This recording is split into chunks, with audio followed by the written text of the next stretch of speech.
받으시면서 한 절 한 절 교독하겠습니다. 버가모 교회 사자에게 편지하라.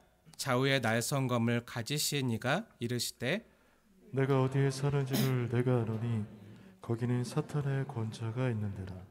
내가 내 이름을 굳게 잡아서 내 충성된 증인 안디바가 너희 가운데 곧 사탄이 사는 곳에서 죽임을 당할 때에도 나를 믿는 믿음을 저버리지 아니하였도다. 그러나 내게 두어 가지 책망할 것이 있나니 거기 내게 발람의 교훈을 지키는 자들이 있도다. 발람이 발락을 가르쳐 이스라엘 자손 앞에 걸림돌을 놓아 우상의 제물을 먹게 하였고 또 행음하게 하였느니라. 이와 같이 내게도 니골라 당의 교훈을 지키는 자들이 있도다. 그러므로 회개하라. 그리하지 아니하면 내가 네게 속히 가서 내 입의 검으로 그들과 싸우리라. 귀 있는 자는 성령이 교회들에게 하시는 말씀을 들을지어다. 이기는 그에게는 내가 감추었던 만나를 주고 또 흰 돌을 줄 터인데 그 돌 위에 새 이름을 기록한 것이 있나니 받은 자 밖에는 그 이름을 알 사람이 없느니라. 아멘. 우리의 형편을 아시는 하나님이라는 말씀의 제목으로 함께 은혜를 나누겠습니다. 오늘 우리가 주님께서 주시는 생명의 양식으로 함께 받아 먹고 또 씹고 소화시켜서 오늘의 현실을 살아낼 삶의 자양분으로 삼을 말씀은 버가모 교회에게 주셨던 말씀입니다. 성령님께서 오늘 순빛교회에게 하시는 말씀으로 이 시간 함께 듣기를 원합니다. 사랑하는 여러분, 버가모 교회에 나타나는 주님의 모습은 어떤 모습으로 나타납니까? 12절 말씀 함께 읽겠습니다. 시작. 버가모 교회 사자에게 편지하라. 좌우의 날선검을 가지신 이가 이르시되. 아멘. 좌우의 날성검을 가지신 분으로 예수님의 모습이 등장합니다. 한번 상상해 보세요. 좌우의 날성검을 가지신 분. 쉽게 말하면 쌍칼을 지닌 모습으로 좌우의 왼쪽 손에도 오른쪽 손에도 좌우의 날성검을 예리하게 벼려진 그런 날카로운 검을 지니신 분으로 나타나셔서 말씀을 하십니다. 왜 이런 모습으로 나타나셔서 버가모 교회에게 말씀을 하실까요? 이러한 모습으로 등장하시는 예수님의 모습을 이해하기 위해서는요, 당시 버가모 교회를 둘러싼 당시의 상황을 알 필요가 있는데요. 당시 로마 제국하에 있던 버가모, 그 버가모라는 도시는요, 소아시아 지방의 중요한 행정 수도였어요. 우리나라로 말하면 세종시 같은 행정 수도예요. 당시 소아시아 지방의 가장 큰 대도시는 에베소라고 했어요. 그래서 에베소로부터 복음이 전파돼서 소아시아에 7교회가 세워졌다고 얘기를 했습니다. 당시 수도가 소아시아 지방의 수도가 에베소라고 한다면 버가모는 당시 행정 수도로서 그 자치권과 동시에 독자적인 재판과 판결의 사법권까지 가지고 있었던, 그래서 버가모를 다스리던 로마 총독에게 이런 자치권과 사법권이 다 부여되어 있었어요. 그래서 이 도시에서 나오는 정치, 사법 정책들이 당시 아시아 지방 전역에 강력한 영향력을 미치고 있었어요. 당시 사법연수원과 검찰청과 이 모든 기관들이 당시 버가모에 있었던 거예요. 그래서 버가모에 살던 사람들은 자긍심이 대단했어요. 내가 그래도 검찰 가문에 또 내가 아는 법조인들이 또 내 주변에 다 있고 우리가 만든 법으로 이 아시아와 로마 제국의 모든 법과 질서가 유지되고 있다. 그래서 그런 자긍심이 대단했고, 그래서 스스로를 정의의 칼이라고 불렀어요. 자기 도시를 정의의 칼이라. 그런 사법기관과 재판관이 많았던 그런 도시였어요. 그래서 그 도시의 최고의 특산품이 바로 정의의 칼이에요. 칼. 그 제주도 가면 하루방 팔잖아요. 특산물로 하루방 파는 것처럼 지금도 버가모에 가면요, 정의의 칼이라는 그런 주머니 칼을 특산품으로 살 수가 있습니다. 지금도 그래요. 아무튼 이렇게 자신들을 정의의 칼, 이라고 생각하고 여겼던 그 버가모 사람들에게 주님이 쌍칼을 들고 네, 칼 하나도 아니고 쌍칼을 들고 날카로운 칼을 든 모습으로 나타나신 거예요. 근데 쌍칼만이 아니야. 뒤에 보면 입에서도 검이 나가요. 막 칼이 3개예요. 네. 이건 중요한 메시지를 담고 있습니다. 당시 버가모에 살던 사람들은요, 로마 제국의 칼이, 그 칼의 지배가 당시 전 세계를 다스리는 힘의 지배라고 생각했어요. 자신들이 힘을 가지고 있기에 자신들의 힘으로 정책을 만들고 또 그 법의 힘으로 세상에 안정과 평화를 준다고 생각했던 거죠. 그래서 당시 유행했던 말이 팍스 로마나. 그 로마의 평화가 자신들이 만든 그 법과 질서의 힘으로 유지되고 있다고 생각한 거예요.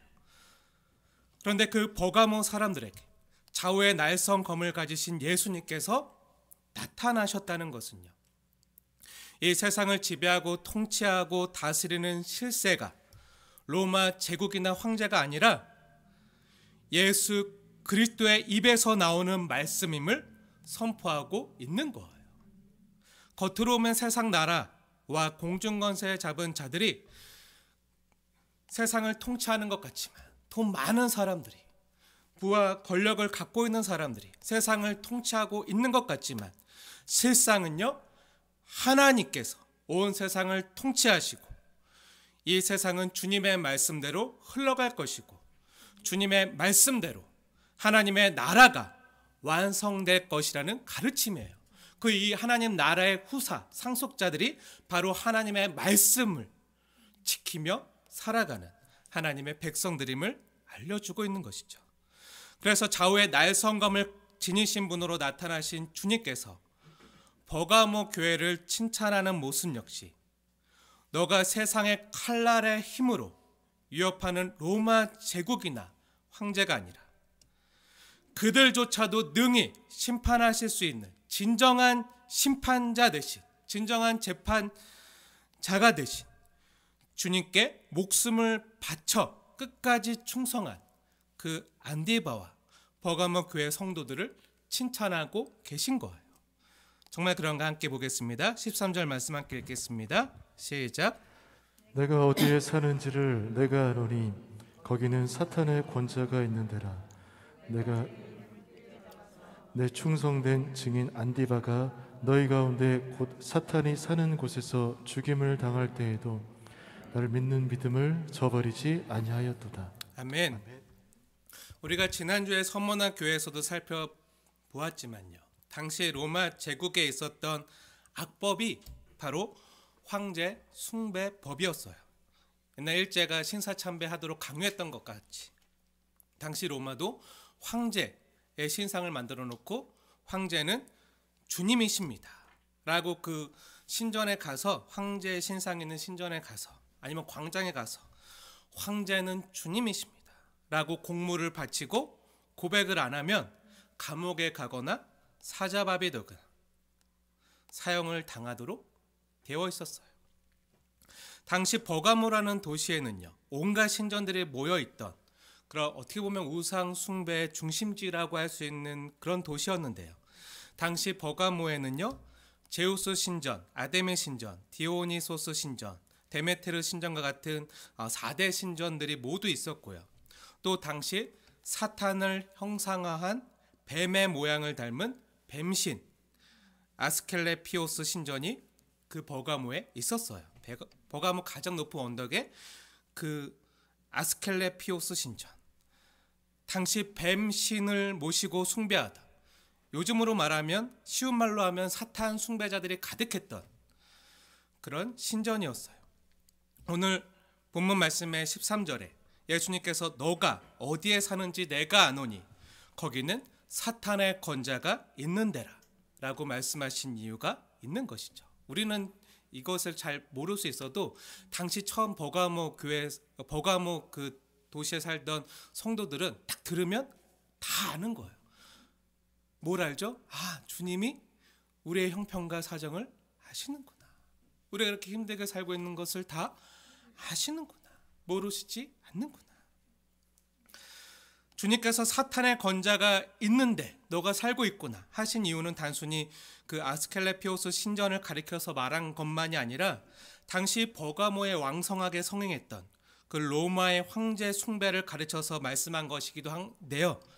그 버가모가 법을 만들고 법을 집행하는 사법기관도 같이 있다고 했잖아요. 근데 거기서 하는 것이 황제 숭배 법을 만들고 황제에게 절을 하거나 섬기지 않으면 사형을 당하도록 그거 집행하던 곳이 바로 그곳이었어요.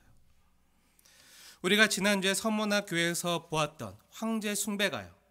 그 서머나에서 뿌리를 내렸다고 했잖아요. 그 서머나의 처음에 황제 숭배 신상을 그 서머나에서 유치했던 그 도시라고 했죠. 거기서 뿌리를 내렸다고 할 수 있다면 그 황제 숭배가 가장 활발하게 꽃피워졌던 도시가 이 버가모 도시예요. 그러니 온갖 우상 숭배자들과 황제 숭배가 성행하던 도시에서 예수를 주님으로 고백하는 성도들의 삶이 얼마나 퍽퍽하고 그 삶이 고달프고 힘들었겠어요. 우리가 지난주에 서머나 교회에서 황제 숭배에 반대하고 죽도록 충성한 그 서머나 교회 성도들이 황제 숭배를 반대해서 어떻게 되었다 그랬죠? 많은 환난과 궁핍을 당하고 죽임을 당했다고. 그래서 죽도록 충성하라 라고 주님께서 권면하셨다고 들었잖아요. 그런데 정말 오늘 우리가 보는 버가모 교회에서는요, 그러한 순교자들이 많이 나왔어요.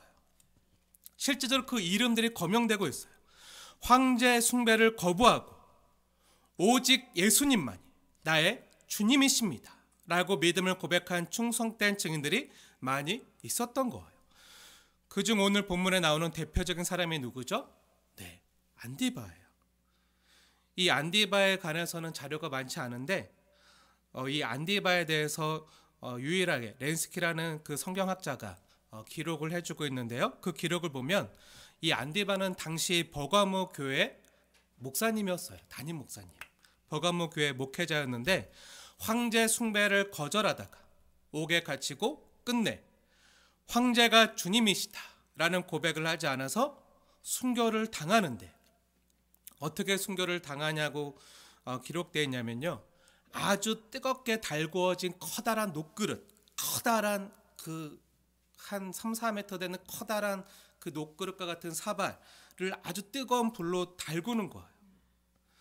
그리고 그 녹그릇에 이 안디바를 던져서 불태워 죽였다고 그렇게 기록을 하고 있어요. 정말 상상하기도 끔찍하고 무서운 장면인데요. 예수 믿는다는 이유로 그렇게 화형을 당한 채 죽어간 성도들이 있었던 교회가요, 바로 버가모 교회라는 거예요. 안디바뿐 아니라 버가모 교회 많은 성도들 역시 목숨을 다해서 생명을 걸고 예수를 믿는 믿음을 저버리지 아니하고 죽도록 충성했다는 것을 주님께서 기뻐하시고 칭찬하고 계신 거예요. 사랑하는 여러분, 우리 숨빛 교회의 숨자가요, 목숨 숨자입니다. 목숨을 다해 하나님을 사랑하고 또 빛은요, 숨빛의 빛은 빛이 되어 이웃을 사랑하는 성도들이라는 뜻이 담겨 있는데요. 저와 여러분도 버가모 교회 성도들처럼 목숨을 다해 생명을 다해 예수님께 충성하고 믿음을 지키는 저와 여러분 되어지길 소원합니다. 이렇게 믿음을 지키기 어려운 환경과 상황 가운데서도 예수님 때문에 고난을 당하는 버가모 교회와 또 오늘날 우리들에게 주님께서 주시는 메시지가 뭐죠? 13절 말씀 다시 한번 자세히 보세요. 13절 함께 읽겠습니다. 시작. 내가 어디에 사는지를 내가 아노니 거기는 사탄의 권세가 있는데. 여기까지 볼게요. 주님께서 뭐라 말씀하시죠? 너가 어디에 사는지 내가 안다는 거예요. 너가 어떤 형편에 있는지, 너가 어떤 어려운 환경에 있는지 다 아신다는 거예요. 너를 힘들게 하는 대적들이 무엇이고 너가 얼마나 힘들고 어렵고 눈물 나는 상황과 문제 가운데 있는지를 주님께서 모르시지 않고 다 아신다는 거예요.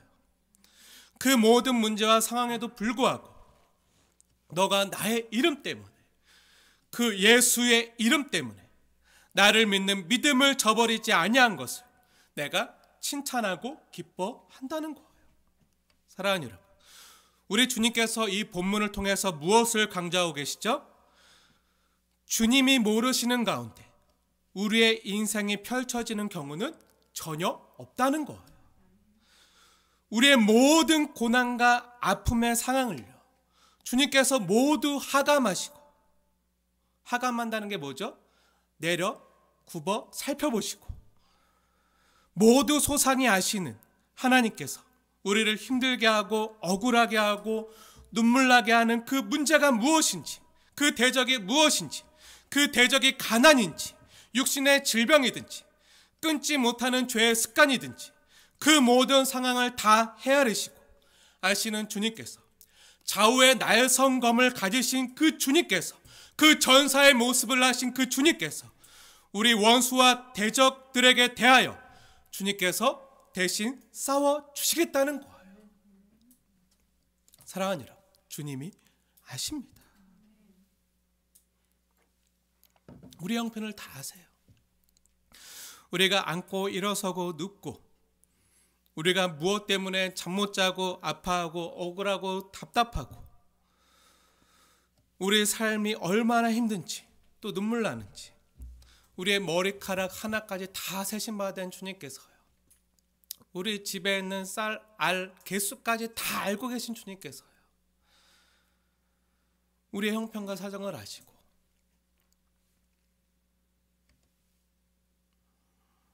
그걸 다 아시기에 함께 채울하시고 아파하시고, 근데 거기서 그치지 않아요. 우리를 그 어려움에서 건져주세요. 건져주실 자, 그 이름을 예수라 하라.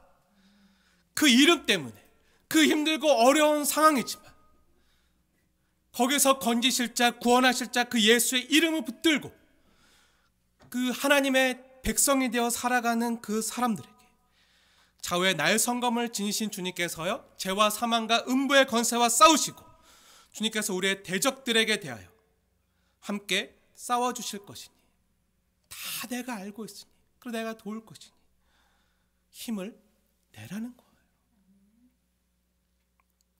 때로는요, 정말 사방이 온통 적군이고요, 나를 둘러싼 환경이 호의적이지 않고요, 나를 미워하는 사람들만 가득함을 느낄 때, 그럴 때 우리가 삶을 살아간다는 것은요, 정말 힘들어요. 정말 쉽지 않아요. 그런데 우리 삶이요, 때로는 버가모 교회 성도들처럼 이 땅에서 살아있는 믿음을 요구할 때가 있습니다. 주님께서 이 믿음을 요구할 때가 있어요. 너가 예수 이름 때문에 끝까지 믿음을 저버리지 아니하고 나에게 충성했구나. 근데 우리 주변을 보면요, 사단의 권세가요, 세상의 권세가요, 공중권세 잡은 자들이요, 예수님이 아니라 돈을, 권력을, 성공을, 부와 명예를 섬기며 살라고, 그것을 쫓으라고 우리를 에워쌀 때가 있어요. 주변을 보면요, 사단의 권자가 있어요. 그 사탄의 권자의 통치를 받는 무리들에게 우리가 둘러싸여서 그들이 우리를 대적하고 우리를 집어삼키려고 해요. 전혀 우리에게 호의적이지 않은 상황에서요, 힘겹게 걷는 우리의 걸음이요, 때론 십자가 진 같은 고통일 때가 있습니다. 성도라 이름한 우리 역시 이 땅에서 우리 주님께서 십자가 지고 가신 것처럼 자기 십자가를 지고 주님을 따라가야 하는데요, 그 십자가 진 같은 삶이요, 쉽지 않아요. 정말 져보신 분들은 알아요. 십자가 지고 가는 길은요, 형통의 길이 아니죠. 고난의 길이거든요. 근데 대적들이 조롱하고 욕하고 책짓질 하거든요. 예수님 십자가 지고 갈 때처럼. 사랑하는 여러분, 우리 주 예수님께서는요, 자신이 이 땅에 왜 인간의 모습으로 오셔서 사셔야 했는지, 또 무엇을 위해 사셔야 했는지를 너무나도 분명히 아셨어요. 그래서 주님께서 뭐라고 말씀하셨죠? 인자가 온 것은 섬김을 받으려 함이 아니라 도리어 섬기려 하고 자기 목숨을 많은 사람들의 대속물로 희생 제물로 주려 함이니라. 이렇게 말씀하신 주님께서는요, 자신의 삶의 목적과 이유를 분명히 아셨어요. 이렇게 이 땅에서 33년의 인생을 사신다는 것은요, 참으로 힘들고 고달픈 인생임을 그분 역시 아셨음에도 불구하고 또 끝이 이 땅에서의 마지막 그 순간이 십자가라는 것을 분명히 아셨음에도 불구하고 그 길을 걸어갈 수 있었던 이유가 뭐죠? 자기가 사랑했던 사람들이 다 자기를 배신하고 버리고 홀로 남겨져서 하늘 아버지께까지 버림당하고 비참하게 죽어가고 조롱당할 것을 아셨던 주님. 저 같으면 힘들었을 것 같아요. 아니, 못 견뎠을 것 같아요. 근데 주님은 이 모든 상황을 아시고 그럼에도 그 길을 걸어가셨어요. 그 길을 걸어갈 수 있었던 이유가 어디 있죠? 이러한 질문에 대해서 많은 성경학자들이요 질문을 하고 답을 찾으려고 했어요. 이에 대해서 어느 한 신학자는요, 그 원인이 예수님의 자기 인식과 성부 하나님의 알아주심에 있다고 이야기했어요. 내가 잃어버린 자를 찾으려 하나님 아버지의 뜻을 이루려 왔다는 것. 그런 자기 인식과 또 이런 하나님의 뜻을 이루기 위해서 내가 걸어가는 그 십자가 진 같은 고생의 길을, 그 골고다 길을 하나님이 아시고 기뻐한다는 사실을 예수님께서 아셨기 때문에 그 길을 걸어갈 수 있었다는 거예요. 성자 예수님이 걸어가시는 길을 성부 하나님이 알아주세요. 그 걸음을 기뻐하신다는 거예요. 그 근거 구절이요, 바로 마태복음 3장 17절인데요. 제가 읽어드릴게요. 궁금하신 분들 한번 찾아보세요. 3장 17절 마태복음. 하늘로부터 소리가 있어 말씀하시되 이는 내 사랑하는 아들이요 내 기뻐하는 자라 하시니라.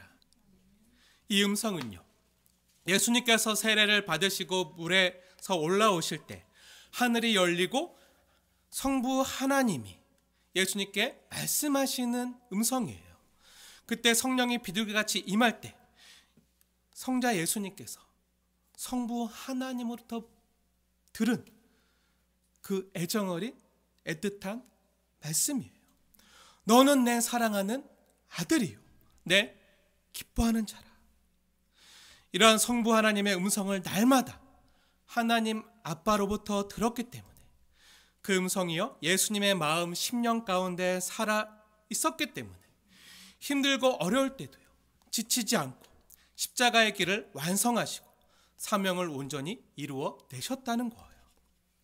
사랑하는 여러분, 저와 여러분도요 이 땅에서 어린 양 되신 예수 그리스도를 십자가를 지고 따라가기 위해서는요 들어야 될 음성이 있어요. 그 음성이 뭐죠? 바로 버가모 교회와 오늘날 이 땅에 예수님께서 주인 되시는 모든 교회들에게 좌우의 날성검을 가지신 주님께서 주시는 그 음성을 들어야 돼요. 내가 너의 형편을 잘 알고 있다. 내가 너를 인정한다. 너가 정말 충성된 증인이라는 사실을 내가 인정한다. 내가 이 사실을 너무나도 기뻐한다. 너가 어디서 살아가고 있는지, 어떤 현실을 살고 있는지, 어떤 어려움을 이겨내고 있는지, 너가 얼마나 나의 이름을 위해서 애쓰고 수고하고 있는지 아신다는 거예요.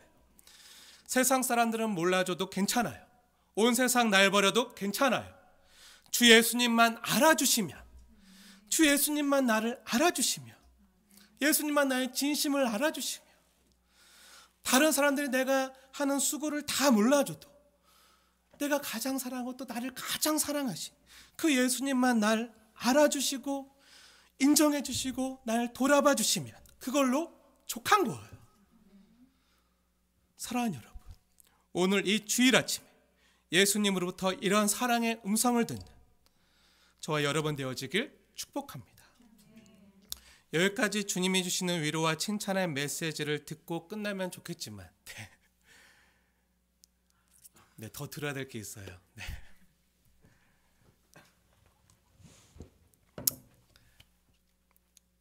책망의 메시지가 이어지는데요. 칭찬만 들으면 너무 좋죠.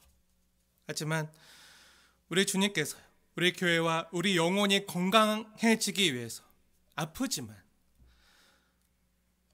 주님의 그 책망의 메시지를 함께 겸손히 듣게 되어지길 원합니다. 버가모 교회에게 먼저 칭찬과 인정을 해주신 예수님께서요, 그러나 그 버가모 교회 성도들에게, 오늘날 우리들에게 내가 너에게 두어 가지 책망할 것이 있다고 말씀하세요. 우리 14절과 15절 말씀, 저와 여러분에게 주시는 생명의 말씀으로 받고 함께 읽겠습니다. 시작. 그러나 내게 두어 가지 책망할 것이 있나니 거기 내게 발람의 교훈을 지키는 자들이 있도다. 발람이 발락을 가르쳐 이스라엘 자손 앞에 걸림돌을 놓아 우상의 제물을 먹게 하였고 또 행음하게 하였느니라. 이와 같이 내게도 니골라당의 교훈을 지키는 자들이 있도다. 아멘. 아프지만요, 우리가 이 음성을 들어야 돼요. 안타깝게도 버가모 교회는요, 안디바와 같은 충성된 증인들이 있던 교회였지만요, 이들이 순교하고 얼마간 시간이 지나고 나자 이 교회에 문제가 생겼어요. 하나님을 목숨 걸고 끝까지 믿음을 저버리지 않고 믿음을 따르던 그 사람들이 순교하고 어느 정도 시간이 지나자 배교하는 이들이 나타났어요. 그 황제 숭배를 하고 우상 숭배를 하고 행음하고 그 세상에 주는 달콤한 쾌락에 빠져서 주님을 배교하고, 황제가 주님이십니다. 다른 신들이 나의 삶의 주인입니다. 돈을 따라, 성공을 따라, 세상 쾌락을 따라 가는 사람들이 생겼어요. 오늘 본문은 그것을 구체적으로 뭐라고 얘기하죠? 발람의 교훈을 따르는 자들과 니골라당의 교훈을 따르는 자들이 교회 안에 있다는 거예요. 우선 하나씩 살펴볼게요. 발람의 교훈이 뭐죠? 그게 뭐죠? 이것을 알려면 우리가 구약성경 민수기에 나오는 이야기를 알아야 되는데요. 민수기 22장부터 25장의 이야기들을 쭉 읽어보면요, 출애굽한 이스라엘 백성들이 하나님의 도우심을 통해서 가나안 땅을 정복해 들어가자 이에 두려움을 느낀 모압 왕 발락이요, 발람을 사주해서 발람을 꼬드겨가지고 발람 선지자에게 많은 돈과 뇌물을 주면서 이스라엘 백성들에게 저주해달라고 이야기했어요. 그들을 축복하지 말고 저주해서 그들이 전쟁에서 패배하게 해달라고. 근데 하나님께서 이 발람 선지자에게 나타나셔서 이스라엘에게 저주를 하지 못하도록 경고하시고, 그때 나귀가 말을 하게 하세요. 그 장면 아시죠? 그리고 결국 저주 대신에 그 입에서 축복의 말이 3번이나 나오게 하는 장면을 성경에서 보게 돼요. 그래서 이스라엘 백성들이 승리하고, 그래서 결국 이스라엘 백성에게 저주하게 해서 전쟁에 지게 하는 첫 번째 그 모압 왕의 계략은 실패하게 돼요. 그런데 두 번째 계략이 성공하게 되는데요, 그것이 민수기 31장 16절에 나타나 있는데 거기 이렇게 기록되어 있어요. 발람이 꾀를 내어 말을 합니다. 이 발람의 교훈, 발람이 꾀를 내어 가르친 그 교훈, 이스라엘 사람들에게 준 교훈이 민수기 25장에 자세히 나와 있는데요, 이스라엘에게 저주할 필요 없이 이스라엘에게 저주하는 그 계략은 실패했으니까 하려고 해도 아무래도 안 되고 하나님이 나귀까지 들어서 사용하시고 축복하시니까 그거는 안 될 것 같고, 그냥 이스라엘에게 저주할 필요 없이 모압의 여인들을 모아서 미인계를 통해서 이스라엘 백성들을 유혹하게 만들어 행음하게 하자는 거예요. 그 행음하게 하는 장소가 바알 부호를 섬기던, 그 바알 신을 섬기던 그 바알의 신전이었는데요. 그 신전 사제였던 그 여인들을 통해서 그곳에서 행음하게 하고 우상을 숭배하게 한 거예요. 오늘 이 내용을 기록하고 있는 거예요. 그것으로 인해서 하나님께서 이스라엘에게 진노하시고 전염병을 돌게 해서 그때 그 전염병으로 죽은 사람의 숫자가 24,000명이었더라. 성경 기록하고 있어요. 그 연병이 그쳤을 때, 그 연병이 그치게 하셨을 때가 언제냐면요. 여러분도 아시다시피 비느하스가 거룩한 하나님에 대한 열심을 가지고 비느하스가요, 이 발람의 교훈을 따르던 이스라엘 남자와 행음하던 그 여인의 막사에 들어가서 그들을 창으로 꿰뚫었을 때 그 전염병이 그쳤다라는 이야기가 민수기 25장에 기록되어 있어요. 그리고 계시록 2장 15절에 그 니골라당의 교훈을 지키는 자들이 있다고 말씀하신 것 역시 같은 맥락이에요. 니골라당, 우리가 어디서 봤었죠? 네, 바로 얼마 전에 몇 절만 위로 올라가면요, 에베소 교회에게 보낸 편지에 2장 6절 보세요.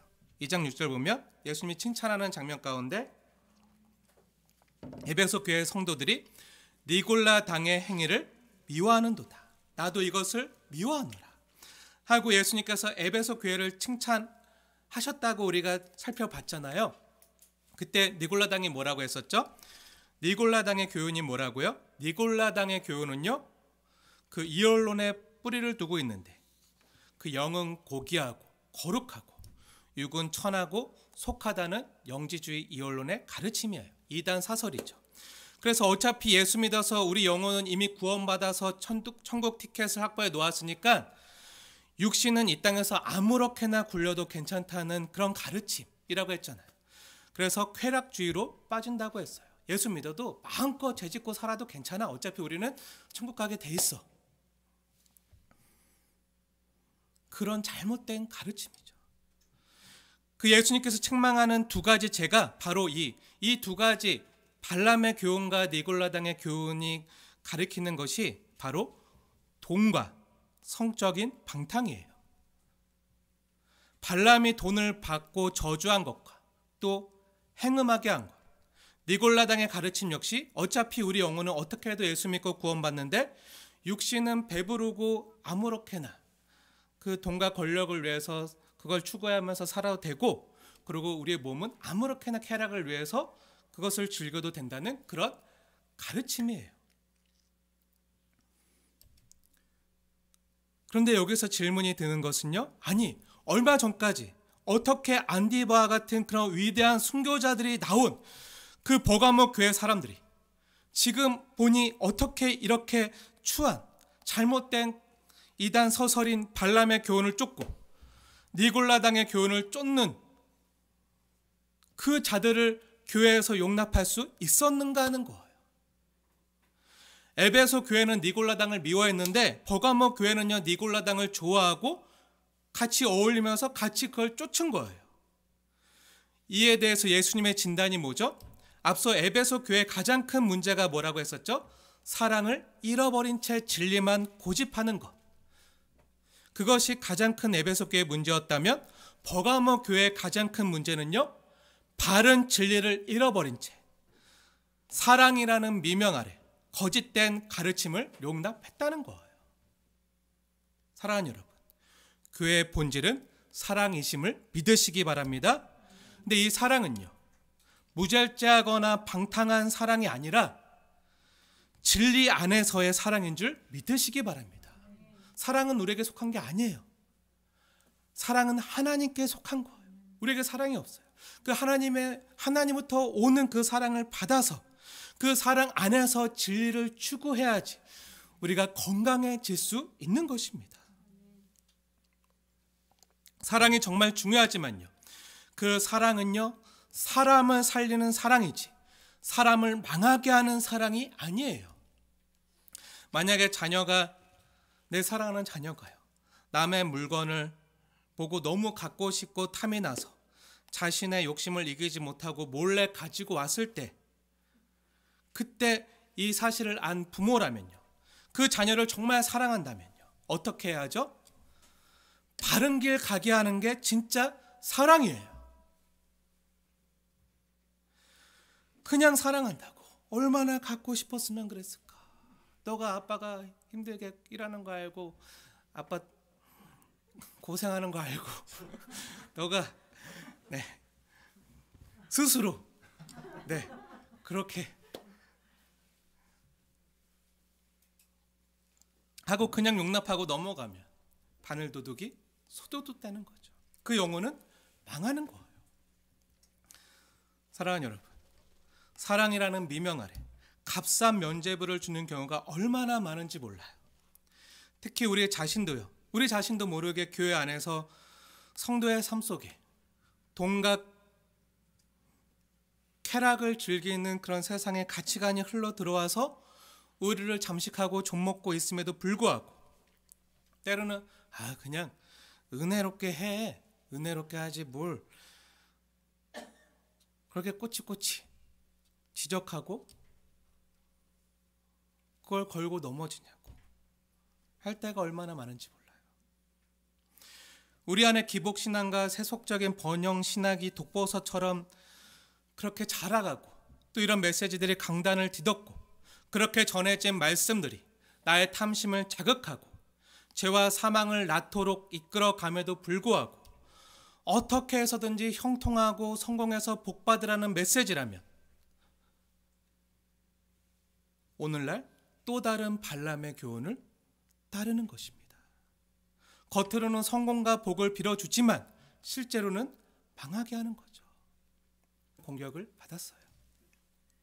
사랑하는 여러분, 권면합니다. 만일 제가 사랑하는 성도님들을 위해서 강단에서 주님의 말씀으로 대언하는 하나님의 말씀을 통해서 아니면 또 개인적으로 회개하십시오라고 권면한다면요, 화내시거나 반발하시거나 원망하지 마시고 진심으로 통회하고 자복하고 회개하기를 권면합니다. 만일 제가 강단에서 주님의 말씀으로 대언하는 것이 아니라 주님의 마음으로 사랑을 가지고 진심으로 말하는 것이 아니라 만약에 사람의 마음으로 제 인간적인 사심으로 특정인을 정죄하고 비난하기 위해서 하는 말이라면 안 들으셔도 돼요. 괜찮아요. 하지만 주님의 마음으로 진정으로 여러분의 영혼을 사랑해서 여러분의 영혼을 살리고자 또 공동체의 건강을 위해서 하는 이야기라고 들려지시고 여겨지신다면 여러분의 영혼을, 여러분의 생명을 살리고자 하는 간절한 호소로서 회개로 초대하기 위함이라고 들으시고 그렇게 여겨지신다면 그 사람의 이야기로 듣지 마시고요, 주님께서 나를 회개로 부르시는구나 라고 여기시고 믿음으로 응답하시길 주님의 이름으로 부탁을 드립니다. 그럼 16절 말씀 함께 주님이 우리에게 주시는 말씀으로 받으시면서 함께 읽겠습니다. 시작. 그러므로 회개하라. 그리하지 아니하면 내가 내게 속히 가서 내 입의 검으로 그들과 싸우리라. 아멘. 주님께서 회개하라고 하시는 이유는요, 뭐죠? 버가모 교회를 정죄하거나 비난하기 위해서가 아니죠. 오히려 그들을 회개로 초대해서 그들의 영혼을 살리고자 함임을 믿으시기 바랍니다. 주님의 입에서 나오는 검의 첫 번째 용도는요, 우리의 영혼을 치료하는 의사 되신 예수님의 손에 붙들린 메스로 우리의 영혼과 관절과 골수를 찔러 쪼개어 죄의 함부를 도려내고 치료하는 메스의 역할을 하는 거예요. 용도가 뭐죠? 심판이 아니라 사람을 살리는 것이죠. 영혼을 살리는, 회개시키는 용도예요. 우리 영혼의 병든 부분을 도려내는, 회복시키는 칼인 것이죠.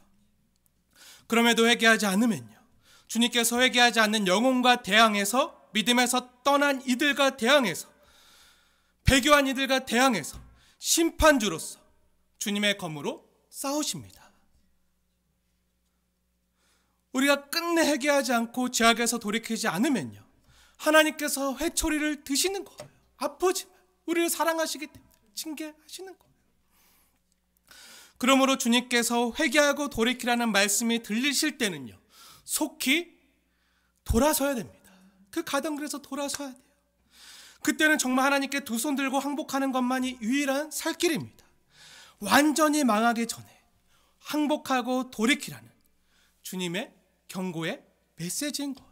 그래야 사는 거예요. 그래야 회복이 돼요. 그러면서 이제 마지막 17절에 보면요, 주님께서는 경고만 주시는 것이 아니라 온전한 우리의 회복을 위해서 승리의 약속도 함께 주십니다. 우리에게 주는 약속의 말씀으로 또 선물로 받으시면서 17절 말씀 함께 읽겠습니다. 시작. 그 있는 자는 성령이 교회들에게 하시는 말씀을 들을지어다.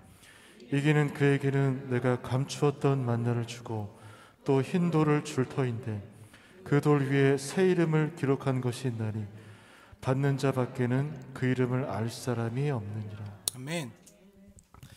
나중에 7교회 메시지가 모두 맞춰질 때 이기는 자에게 주어지는 약속과 상급들이 7교회 모두에게 나와요. 그 메시지가 너무나도 중요하기 때문에 다시 한번 7개의 모든 메시지가 맞춰졌을 때 다시 한번 총괄적으로 상고할 예정이기 때문에 오늘은 자세히 다루지 못해요. 네. 하지만 이기는 자에게 주시는 주님의 선물 중에 하나인 감추었던 만나에 대해서만은 함께 나누기 원하는데요. 그리고 또 하나의 선물이 뭐죠? 흰돌, 백석. 그래서 우리 교단의 이름이 백석이에요. 우리 총의 이름이 백석. 이기는 자에게 주어지는 영생, 선물. 승리한 그리스도인들의 상징, 백석. 근데 오늘은 이건 나중에 살펴볼 거고요. 오늘 시간이 없을 것 같아요. 한 가지 감추었던 만나에 대해서 함께 은혜를 나누려고 하는데요. 감추었던 만나를 준다는 것은 무엇일까요? 만나 아시죠? 만나. 이스라엘 백성들의 출애굽해서 그 사막에 먹을 것이 아무것도 없잖아요. 아무것도 없어요. 그래서 우리 형편을 아신 하나님께서 그 사막에서 만나를 내려주세요. 메추라기 고기도 먹게 해주세요. 그 광야 사막에서 하나님의 백성들을 살려낸 생명의 양식이 만나잖아요. 40년 동안. 하나님께서 그들의 형편을 아시고 먹여 살리셨어요. 그런데 가나안 땅에 들어가서 만나가 끊어져요. 더 이상 하늘에서 만나가 내리지 않는 거죠. 그런데 더 이상 하늘에서 내리진 않지만 하나님의 은혜 그 상징으로 그 만나가 기념으로 보관이 되어지게끔 하세요. 어디에 보관되죠? 지성소 안에, 그 지성소 안에 언약궤, 두 돌판이 담겨있는 그 언약궤 안에 있던 항아리 만나가 보관되어져 있어요. 감추어진 만나죠. 그 언약궤 안에, 항아리 안에 감추어진 만나. 이게 무슨 뜻이죠? 하나님과 가장 가까이 있는 곳에, 하나님의 임재 안에 만나가 있는 거예요.